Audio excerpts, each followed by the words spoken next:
আমি একটা ছোট্ট শুনছিলাম, ছোট্ট মানুষ, বয়স হলো 5 বছর। খেয়াল করেন, কঠিন কথা।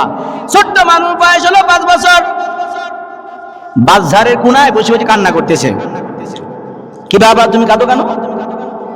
আজকে আমি আমার খুব ক্ষুধা লেগেছিল, মায়ের কাছে গিয়ে দেখছি আমার মা চুলায় রান্না করতেছে আমার জন্য, তো ওই সিনারি দিকে আমি কান্না করতেছি। জিজ্ঞেস করা হলো, চুলায় রান্না করতেছে তো ভালো কথা, তুমি কাঁদছো কেন? তোমার জন্য খাবার তৈরি করছে।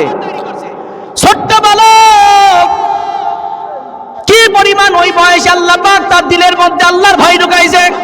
কথা শেষ হবে, দেখবো কে কত জোরে রবে শুকরিয়া আদায় করে আলহামদুলিল্লাহ বলতে পারেন। ছোট্ট বালক ডাক দিয়ে কয়, আমি আমার মায়ের রান্না করা দেখে আমি কান্না করছি এমনটা না।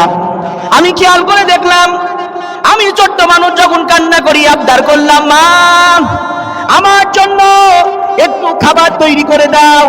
দেখলাম মা প্রথমে একটা হাঁড়ি নিয়ে আসলো, হাঁড়ির মধ্যে গরম পানি দিল, চুলার উপরে উঠাই দিল, কিন্তু লক্ষ্য করলাম চুলাটা ধরার জন্য আগেই বড় কোনো লাকড়ি দিল না, বড় কোনো খড়ি দিল না, ছোট্ট ছোট্ট খড়িগুলো আগে আগুনের মধ্যে ঢুকায় দিল, এরপর আগুনে মেস মেরে দিল, খড়ির সাথে আগুন লেগে দিল। ছোট্ট ছোট্ট খড়িগুলো যখন আস্তে আস্তে দাও দাও করে জ্বলা শুরু হলো, তারপরে বড় খড়িটা প্রবেশ করলো।